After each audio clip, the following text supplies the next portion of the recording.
C'est qu'une décision aussi grave que celle qui consiste à déclarer une potentielle candidate à l'élection présidentielle inéligible, de notre point de vue, ne pouvait pas être prise sans que l'ensemble des voies de recours judiciaire puissent être invoquées. Là, Si tu aimes les analyses des débats politiques, abonne-toi.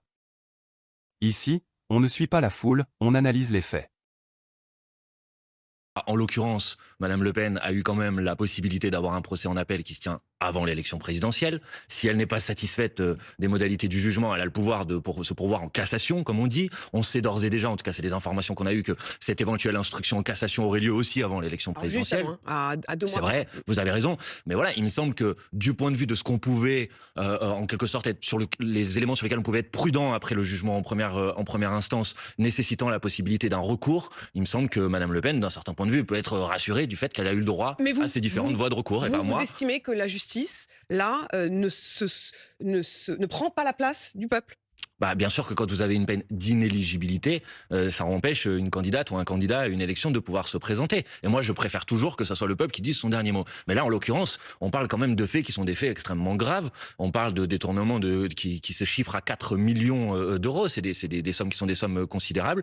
Moi, je suis très attaché au fait que les voies de recours puissent être engagées. Et là, il me semble que les voies de recours Les ont voies de été engagées. recours engagées, la question de l'inéligibilité avec une application immédiate, ce qu'on appelle l'exécution provisoire, est-ce que vous considérez, au-delà de la question de Marine Le Pen, qu'il ne faut pas que ça existe? C'est-à-dire, est-ce que vous considérez que cet outil, qui en effet fait que certains politiques pourraient ne pas pouvoir se présenter de manière immédiate, malgré un appel ou un pourvoi en cassation, est-ce que ça, vous considérez qu'il faut Bah, moi, je trouve le que supprimer des textes? bah, ça mérite débat parce que je sais que l'exécution provisoire, elle est parfois mise en place sur certaines peines dans lesquelles on considère que même s'il y a une possibilité de faire un appel, c'est dangereux pour la société que la personne puisse rester en liberté. Mais il faut toujours proportionner ce type d'éléments parce que le principe de la justice, c'est qu'une fois qu'on a été jugé une fois, on doit pouvoir faire un appel. C'est comme ça qu'on peut être sûr à la fin, en quelque sorte, que la décision judiciaire, elle s'appuie et elle a été prise par des personnes différentes. C'est quelque chose de très important.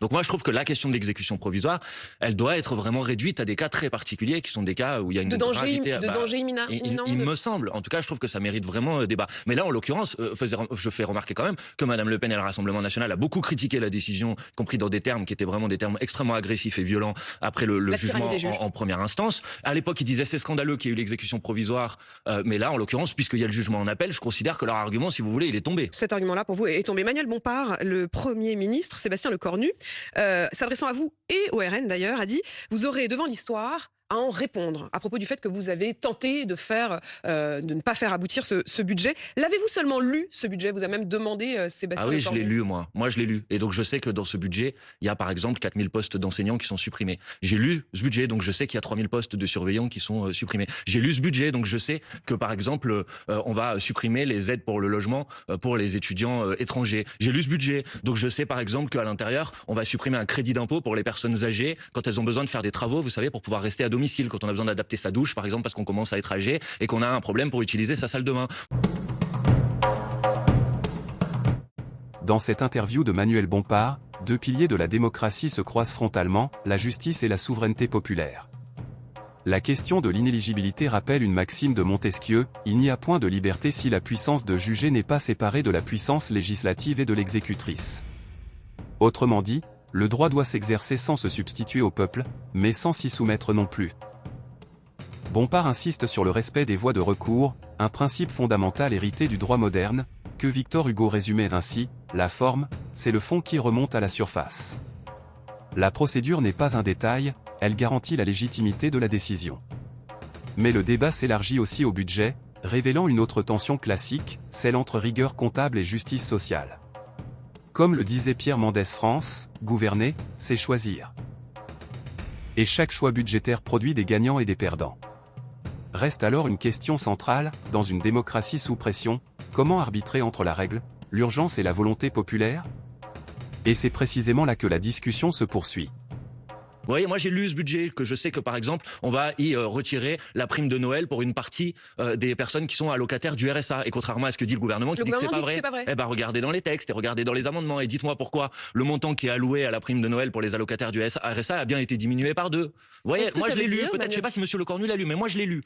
Je l'ai lu précisément. Et je sais que ce budget il va faire beaucoup de mal pour notre pays. Je l'ai lu aussi, pardon, je vais pas faire toute la liste, parce qu'il y a beaucoup de choses dans le budget. Allez-y, c'est le moment. Mais je sais que contrairement à ce qu'a dit monsieur Lecornu, qui a menti sur ce sujet, le fond vert, c'est c'est-à-dire les fonds qui sont alloués aux collectivités locales pour des projets de transition écologique, ils baissent par rapport à l'année dernière. Et ce qu'on appelle les crédits alloués à la rénovation, ma prime rénov, le dispositif qui est alloué pour les gens qui organisent la rénovation thermique ou énergétique de leurs bâtiments, ils baissent par rapport à l'année dernière. Vous voyez, monsieur Lecornu, je sais pas, peut-être que lui il l'a bien lu, mais c'est plus grave s'il l'a bien lu parce que non seulement il l'a lu et après il a menti. Est-ce que vous estimez que le Parti socialiste s'est fait avoir? Ah mais évidemment, écoutez, le Parti socialiste, au mois de septembre, Madame de Malherbe, je vous invite à faire ce travail. Ils ont présenté leur contre-budget. Et forcément, au début d'une discussion budgétaire, quand vous présentez votre compte budget, c'est une base de négociation. Il y avait 20 mesures qui concernaient soit des nouvelles recettes, soit des investissements que le Parti socialiste considérait utiles. Est-ce que vous savez, Madame de Malherbe, combien dans le budget de Monsieur Lecornu il y a parmi ces 20 mesures? Je vais vous répondre. Vous savez combien? 0. Si tu fais partie de ceux qui veulent comprendre avant de réagir, abonne-toi, active la cloche des notifications et partage la vidéo, même à une seule personne, ça aide énormément.